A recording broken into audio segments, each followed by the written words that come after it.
Here's Trudeau. Here's the thing about Trudeau. Yeah. There's really not much there. I hate to be uncharitable.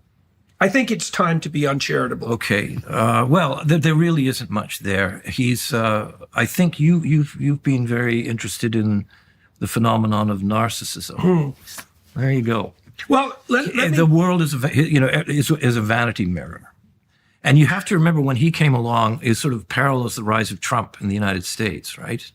When he was first elected, just a few months from the election of Donald Trump, and Donald Trump, said all these scary things about Muslims, and then Justin Trudeau, tweets, well, everybody's welcome to Canada. It doesn't matter. You can be a Muslim. We love you. The next thing you know, he's on the front page of the Rolling Stone magazine. He's the toast of, Vogue photo shoots. He's the leader of the free world. He was the poster boy for he is the poster boy for the progressive movement internationally, I would say. Yeah. And he is and the narcissism element, you talked about him to some degree as an empty drum, let's say, and I have made reference to him as a narcissist. I mean, my observation in that regard was driven by the manner in which he adopted the leadership of the Liberal Party, because I felt I'd like your opinion about this. When he emerged, I thought I kind of had two opinions, right? People went to him and made the case that he would be a credible and popular leader of the Liberals, not least because of his name brand recognition. And I could imagine being in that position, let's say, and thinking, okay, this is a risky enterprise because I don't have the CV that would indicate that I'm capable of running a G7 country. But if I don't run, then the Conservatives, who were my father's foes, let's say, and aren't aligned with me politically, have a really good crack at victory. And if I put my name forward, maybe we can forestall that. And then maybe I could put my nose to the grindstone and I could surround myself with like high-level experts, and I could learn to play the part if I was open to that kind of learning.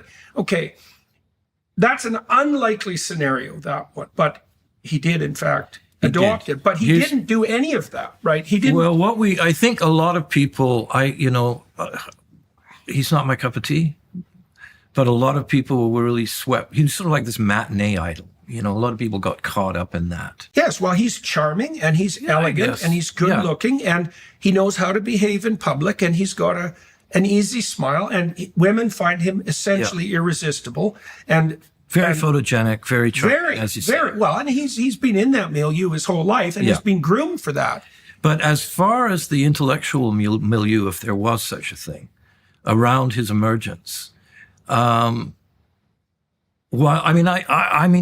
was willing to give him a chance. I was willing to give him a chance. I remember speaking to him back when he was running for office, in the election.